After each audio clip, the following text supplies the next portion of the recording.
जय हिंद, जय भारत। आज की वीडियो में बात करेंगे क्लास 12 केमिस्ट्री का चैप्टर कोऑर्डिनेशन कंपाउंड के कुछ इंपॉर्टेंट प्रीवियस क्वेश्चन जो बार बार रिपीट होते जाते हैं। और बेटा 7 तारीख को आपका पेपर भी है केमिस्ट्री का ना, तो उसी की आपके अच्छे से रिवीजन भी होगी। इस सीरीज में सारी वीडियोस लाऊंगा, हर चैप्टर के मैं प्रीवियस ईयर क्वेश्चन आपको कराऊंगा और समझाऊंगा आपको कि आपका चैप्टर जो आपको अच्छे से समझ आए। देखो सबसे पहला क्वेश्चन है, explain the following terms giving suitable example.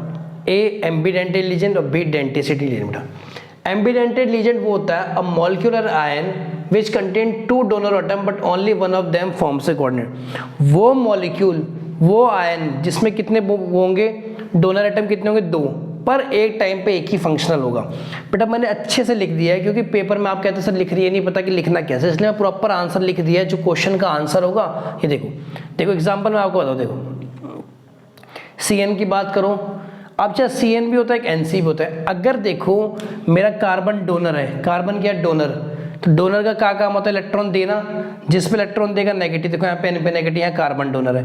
और ऐसे ही बेटा N भी है, N भी डोनेट कर सकता है। N जब इसको देगा तो C पे नेगेटिव आ जाएगा। तो यहाँ पे कार्बन डोनर है, यहाँ मेरा नाइट्रोजन है। तो डेंटिस्ट जो एम्बीडेंटेड लीजेंड होते हैं वो 2 जगह से डोनेट करते हैं, पर एक टाइम पे एक ही फंक्शन होता है। बात समझ आ गई नहीं आ गई?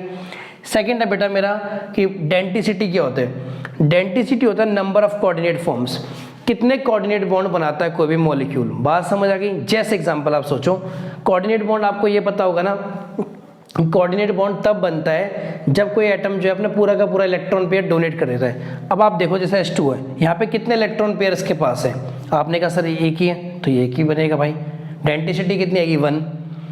ऐसे आप देखो इथेन 1,2 डाइमाइनस का नाम है ना, इथेन 1,2 डाइमाइन। अब इसकी डेंटिसिटी की देखो, यहाँ से भी डोनेट करता है, यहाँ से भी ये। ऐसी आप बात करो EDT, ये होता है बेटा इथाइलिन डाइमाइन टेट्राएसीटेट, तो वो कैसा होता है मेरा, वो मेरा होता है हेक्साडेंटेट लीजेंड। तो बात समझ आ गई किस तरह से आपको ना। चलिए सेकंड क्वेश्चन है, using valence bond theory explain the geometry and magnetic behaviour of CnH3 6+3 atomic number of cobalt Z = 27। अब इसको देखो रब कर देता हूँ बेटा, मैं ना ऊपर वाले को रब करता हूँ ताकि मैं इसको लिख पाऊँ अच्छे से। ध्यान से समझना आप।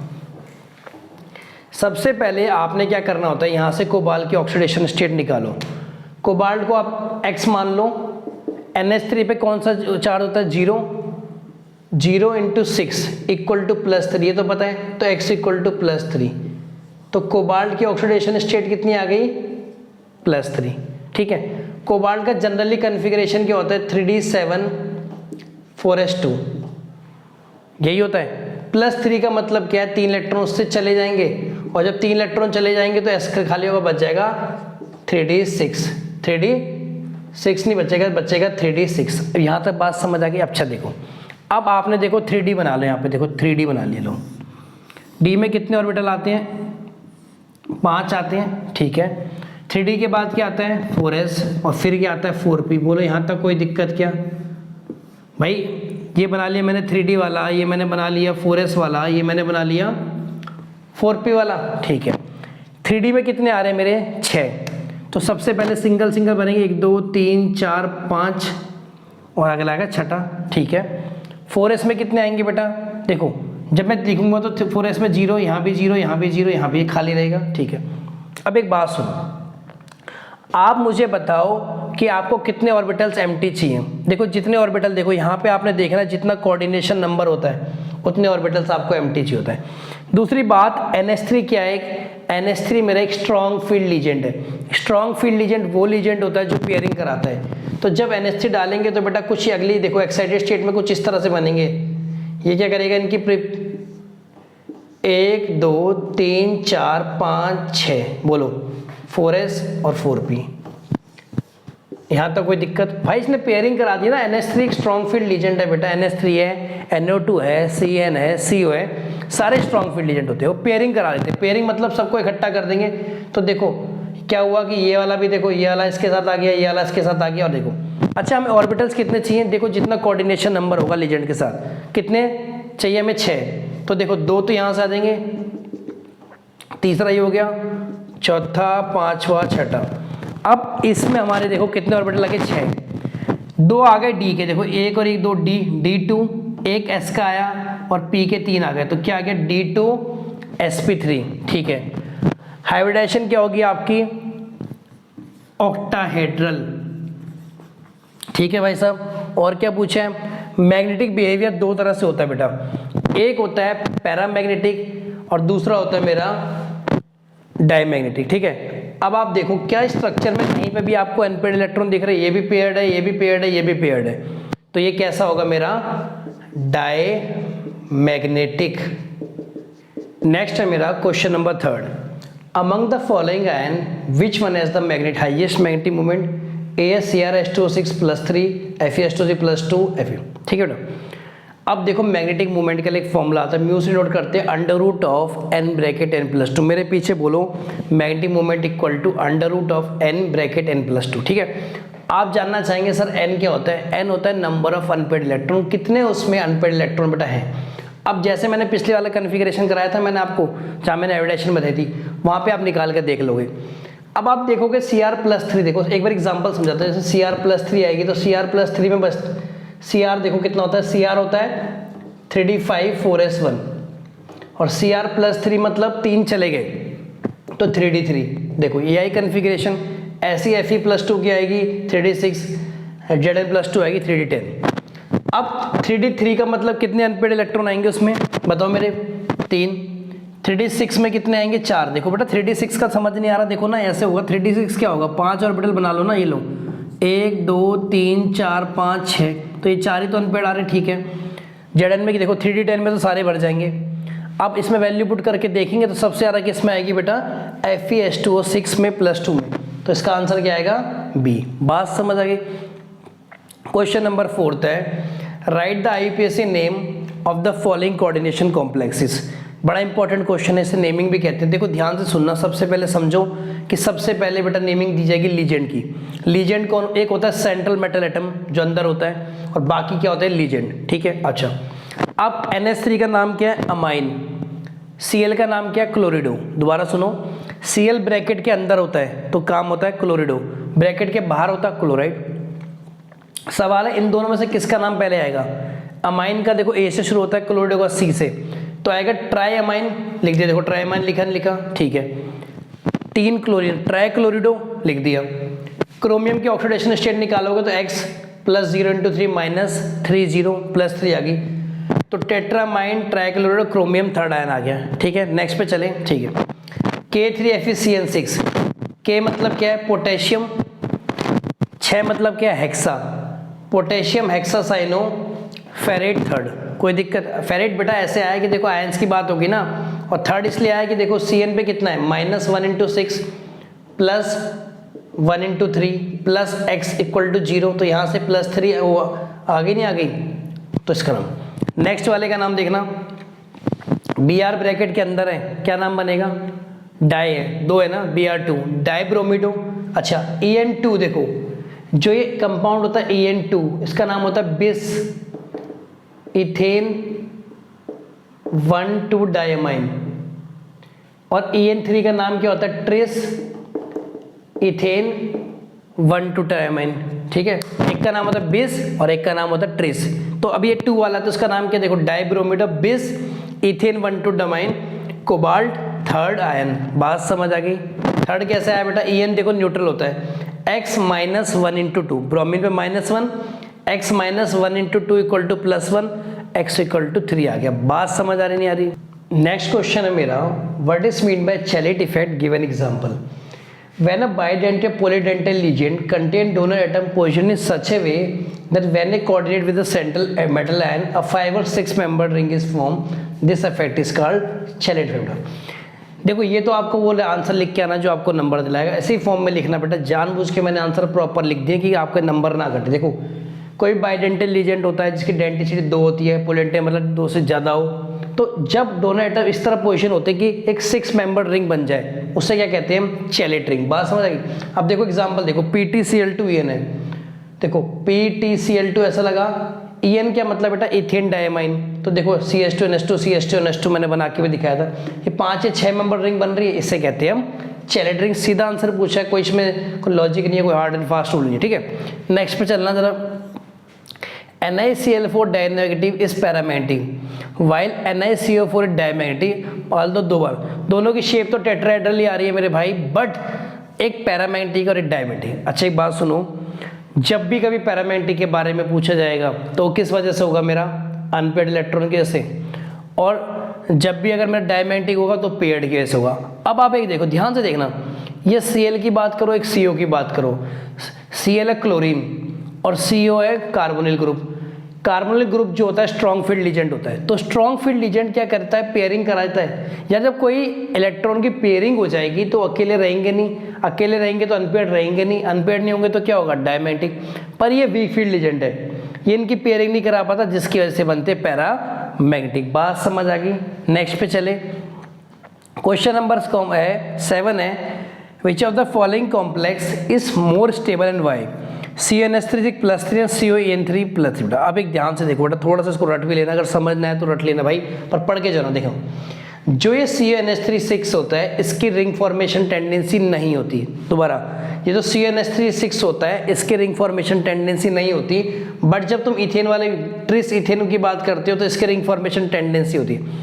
अब रिंग फॉर्मेशन टेंडेंसी को क्या कहा था, चैलेशन, अभी तो समझा है। अगर जितना ज़्यादा चैलेशन होगा, जितना ज़्यादा चैलेशन होगा, उतना ज़्यादा मेरे स्पीशीज की स्टेबिलिटी होती है। देखो इसमें तो है नहीं चैलेशन, इसमें है, तुम कौन ज़्यादा स्टेबल होगा, ये ड्यू टू चैलेशन। नेक्स्ट मेरा है क्वेश्चन नंबर 8। क्वेश्चन नंबर 8 कहता है, out of COF6 negative and COEN2 +3 which complex is paramagnetic, inner orbital complex और हाई स्पिन कॉम्प्लेक्स। देखो कैसे करना है, सबसे पहले हम चलते हैं COF6 नेगेटिव, ठीक है।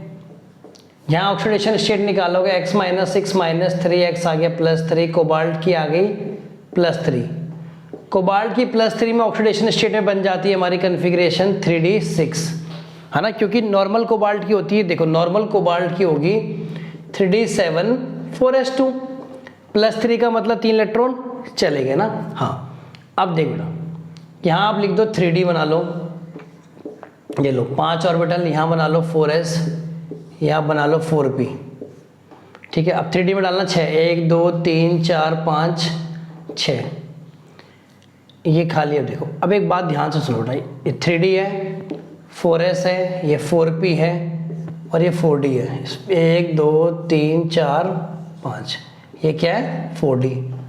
एक बात सुनना जरा मेरे ध्यान से, हमें कितने ऑर्बिटल चाहिए, हमें चाहिए 6 ऑर्बिटल्स। कितने चाहिए, 6, ठीक है। 6 ऑर्बिटल्स खाली चाहिए हमें, और क्योंकि F वीक फील्ड लीजेंट होता है तो पेयरिंग करा नहीं पाएगा, तो 6 ऑर्बिटल कौन से आएंगे, ये देखो 2, तो ये एक S का ऑर्बिटल, 3 P के हो गए और 2 D के, ठीक है। अब कितनी यहाँ पे क्या है, अनपेड इलेक्ट्रॉन्स हैं, तो ये क्या होगा, पैरामैग्नेटिक होगा भाई। अनपेड इलेक्ट्रॉन आ रहे हैं तो पैरामैग्नेटिक। क्या अंदर की हाइब्रिडेशन बन रही है, क्या D2sp3 बन रही है या sp3d2, भाई अंदर वाले को कहते हैं D2sp इनर ऑर्बिटल, बाहर वाले को तो इसमें बन रहा है आउटर ऑर्बिटल कॉम्प्लेक्स। अच्छा, क्या अनपेड इलेक्ट्रॉन ज़्यादा है कि कम है, ज़्यादा है, तो क्या बनेगा, हाई स्पिन कॉम्प्लेक्स। बात समझ आ गई, किसके लिए बनाए मैंने। अब आप जब बनाओगे इसमें देखो बेटा, तो En तो न्यूट्रल होता है, तो CO की अगेन +3 आ गई, वही 3D6 आ जाएंगी, 1 2 3 4 5, 1 2 3 4 5 6, ये 4s मान लो, ये 4p मान लो, ठीक है बेटा। अब तुम्हें ध्यान देने वाली बात है, En जो है ना मेरा स्ट्रॉन्ग फील्ड लीजेंट होता है। क्या होता है, स्ट्रॉन्ग फील्ड लीजेंट। तो ये क्या कराएगा, पेयरिंग करा देगा बेटा कुछ इस तरह से। देखो 1 2 3 4 5 6, अब कितने ऑर्बिटल खाली हो गए, तो इसका नाम ले दे बेटा 3D 4s 4p। अब हमें कितने ऑर्बिटल चाहिए, देखो ये डाइडेंटेड 3 है बेटा, यहाँ पे 3 है ना, COEN 3 है, ठीक है। इसकी डेंटिसिटी 2 होती है इथेन की ना, तो देखो 6 बन जाएंगे। तो कितने ऑर्बिटल चाहिए, देखो एक ही वाला ऑर्बिटल खाली हो गया, तो क्या हाइब्रिडेशन आई, D2sp3। अब D2sp3 में देखो क्या इसके पास अनपेयर्ड है, नहीं भाई, तो ये क्या होगा, डायमैग्नेटिक, हाँ कि ना, ठीक है सर। क्या इसके पास अंदर हाइब्रिडेशन बन रही है, अंदर वाली, बिल्कुल भाई, तो बनेगा inner orbital complex, inner orbital complex. और लास्ट में क्या हाई स्पिन है, नहीं भाई लो स्पिन कॉम्प्लेक्स। तो बात समझ आई किस तरह से करना है, क्वेश्चन समझ आ गया वाला। नेक्स्ट पे चलिए बेटा, draw the structure of following according to Werner theory. देखो वर्नर थ्योरी ने क्या कहा था, वर्नर ने कहा था दो तरह की वैलेंसी होती है, होती है प्राइमरी और सेकेंडरी। प्राइमरी वैलेंसी मेरी होती है ऑक्सीडेशन स्टेट, सेकेंडरी वैलेंसी मेरी होती है कोऑर्डिनेशन नंबर। हर एलिमेंट को बेटा ये प्राइमरी वैलेंसी और सेकेंडरी वैलेंसी सेटिस्फाई करनी होती है। अब देखो कैसे स्ट्रक्चर बनेगा इसका, देखो इस कंपाउंड का देखो, फिर मैं समझाऊंगा कैसे बनाएं। पहले इसका देखते हैं, यहाँ लिख दो CO लिख दो, यहाँ Cl लिख दो, ये लो NH3 NH3 NH3 H3n, ये NH3 एक ही बात है, Cl H3n। बोले यहाँ तक कोई दिक्कत? अब आप और यहाँ पे 2 Cl लगा दो। देखो बेटा मेरी बात ध्यान से सुनना, ठीक है। ये आयनाइजेबल वैलेंसी है, ठीक है। अब देखो Cl की 2 है बेटा, ये बाहर आयनाइजेशन वैलेंसी, इसलिए डॉट से दिखा दिए 2 अलग अलग। बात समझ आ गई, जो भी बाहर वाली होगी वो हम दिखाएंगे डॉट से। अब ये वाला Cl देखो, ये बेटा एक ऑक्सीडेशन स्टेट निकालने में काम आ रहा है। Cl जो है ऑक्सीडेशन स्टेट निकालने में काम आ रहा है, और Cl जो है कोऑर्डिनेशन नंबर में भी आ रहा है काम। जब दोनों जगह काम आएगा तो देखो एक Cl ऐसा दिखा दिया इसको, और बाकी सबके साथ आपने अपने बॉन्ड दिखा दिया। अब समझ आ गया। अब इसमें जैसे आपको इसका बनाना होगा, तो इसमें तो कोई आयनाइजेबल वैलेंसी है नहीं, ब्रैकेट के बाहर कोई है नहीं, तो CO बीच में लिखा, यहाँ Cl, यहाँ Cl, Cl2 है ना, CO 2 Cl आ गए, फिर यहाँ लगा दो आप NH3 और NH3। बात समझ आए किस तरह से वर्नर थ्योरी पे आपके बेसिस पे आपको अरेंज करना है। नेक्स्ट क्वेश्चन है मेरा, what is meant by crystal field splitting energy on the basis of crystal fields theory, right the electric configuration of D4 in terms of T2g and EG in octahedral field when delta naught greater than P and delta naught less than P। ठीक है बेटा, पहले आप लिखो crystal field splitting energy की definition लिख लो। The difference of energy, the difference of energy between two sets of d orbitals, degenerate orbitals बेटा, degenerate orbitals, degenerate वो orbitals होते हैं जिनकी एनर्जी सेम होती है, उसे क्या कहते हैं हम, degenerate orbitals। After crystal field splitting, after crystal field splitting is known as crystal field splitting energy. बात समझ आ गई? चलो अब समझते हैं, मेरी बात समझो पहले। जनरली क्या होता है बेटा, डी ब्लॉक होता है, जब एक एनायन और लीजेंड इसको अप्रोच करता है 2 पार्ट्स में टूट जाता है, एक होता है T2g और एक होता है EG। T2g को आप कहते हो lower energy level, lower energy level, EG को आप कहते हो हायर एनर्जी लेवल, और इन दोनों के बीच का डिफरेंस कहलाता है CFSC। ये बात समझ आ गई? अच्छा, सेकंड केस में बोला उसने कि अगर delta not greater than P होगा। देखो डेल्टा नॉट क्या है, वो मतलब ऑक्टाहेड्रल है ना, ये क्रिस्टल फील्ड स्प्लिटिंग एनर्जी अगर ज़्यादा होगी तो सारे के सारे इलेक्ट्रॉन्स बेटा हमारे कहाँ पे होंगे, खाली यहीं पे होंगे T2g में। देखो 1 2 3 सारे के सारे। बात समझ आई? पर अगर पेयरिंग एनर्जी ज़्यादा होती, तो पेयरिंग एनर्जी ज़्यादा होती तो कुछ इस तरह से होता है बेटा, देखो तो फिर कन्फिग्रेशन क्या होती है कि 3 जो होंगे नीचे होंगे और चौथा आपका यहाँ चला जाता है ना। बात समझ आ गई? तो इस वीडियो में बेटा करेंगे इतना ही, इससे ज़्यादा मिलते हैं नेक्स्ट वीडियो, तब तक के लिए जय हिंद।